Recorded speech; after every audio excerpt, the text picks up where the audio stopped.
কিছুক্ষণ পরে গাড়িটা আনান্নার বাড়ির সামনে এসে থামল। অভিনব গাড়ি থেকে নেমে গভীর নিঃশ্বাস নিয়ে বাড়ির ভেতরে ঢুকল।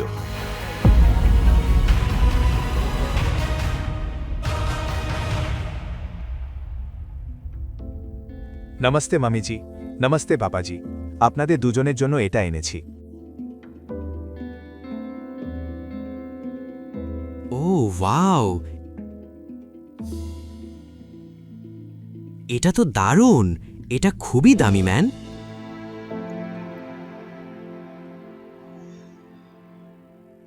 এটা কি? ও প্লিজ, আমার তো মনে হয় ও কোথাও থেকে এই বোতলগুলো চুরি করে এনেছে। তুমি কি সত্যিই মনে করো ওর মতো একজন মানুষ এত দামি অ্যালকোহল কিনতে পারে? আর তুমি এসব এখানে কেন এনেছো? আমাদের মেয়ের ওপর জোর করে নিজেকে চাপিয়ে দেওয়ার পর এখন কি আমাদের ঘুষ দিতে এসেছো? তাও আবার চুরি করা লেকার দিয়ে। সরি, কিন্তু আমি কারো ওপর জোর করিনি, আর কিছু চুরিও করিনি। ও সত্যি? তাহলে কি কোনো ভূত আমার মেয়ের সঙ্গে শুয়েছিল? এসব করছো শুধু আমার ছেলের সম্পত্তি দখল করার জন্য।